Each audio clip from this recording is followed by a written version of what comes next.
Du père Placide Tempez, Philosophie bantoue, l'ontologie bantoue suite, petit e, la création est centrée sur l'homme, la génération humaine vivante, terrestre, est le centre de toute l'humanité, y compris le monde des défunts. Les Juifs n'avaient pas de notion précise de l'au-delà, non plus que de la compensation par Dieu des mérites terrestres dans la vie future.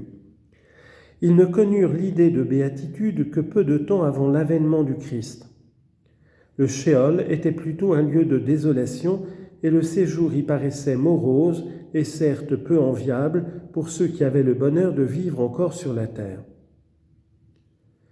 Ainsi, le langage courant des Bantous peut présenter les trépassés comme des êtres diminués, vivant d'une vie réduite. Les Noirs ont cependant des idées plus philosophiques, quand ils veulent exprimer les réalités profondes. Ils disent que les aînés, les pères, conservent dans l'au-delà leur force vitale, leur rang vital supérieur, ainsi que leur influence paternisante ou renforçante. Ils croient que les défunts, en général, ont acquis une connaissance plus profonde des forces vitales ou naturelles. Ainsi, leur diminution ontologique semble moins grande que nous le font supposer les expressions courantes.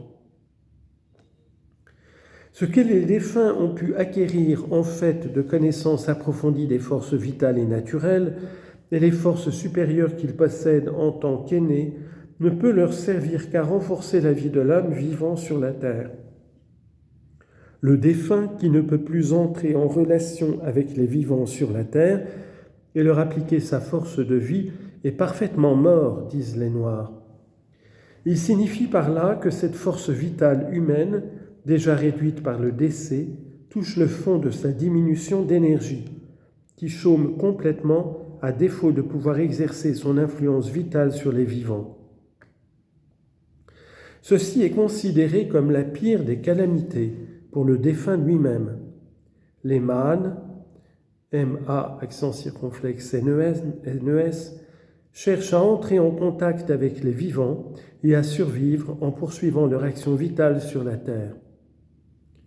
D'autre part, les forces inférieures, animales, plantes, animaux, n'existent par la volonté de Dieu que dans le but d'augmenter la force vitale des hommes durant leur vie terrestre. Les forces supérieures et les forces inférieures sont donc considérées par les Bantous dans le rapport avec les forces des hommes en vie. C'est pourquoi j'ai préféré qualifier les influences de créature à créateur des causalités de vie plutôt que des causalités d'être ou de force comme nous les avions désignées provisoirement. En effet, même les êtres inférieurs, les êtres inanimés, les minéraux sont des forces qui par leur nature sont mises à la disposition des hommes, des forces humaines vivantes ou des forces vitales des hommes. Le blanc, phénomène nouveau surgissant dans le monde bantou, ne pouvait être aperçu que suivant les catégories de la philosophie traditionnelle des Bantous. Le blanc fut donc incorporé dans l'univers des forces, à la place qui lui revenait, suivant la logique du système ontologique bantou. L'habileté technique du blanc les frappait. Le blanc semblait être maître des grandes forces naturelles.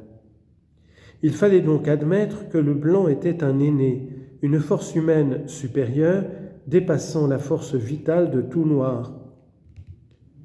La force vitale du blanc est telle que contre lui, les mangas, ou l'application des forces agissantes naturelles dont disposent les noirs, paraissent dépourvues d'effet.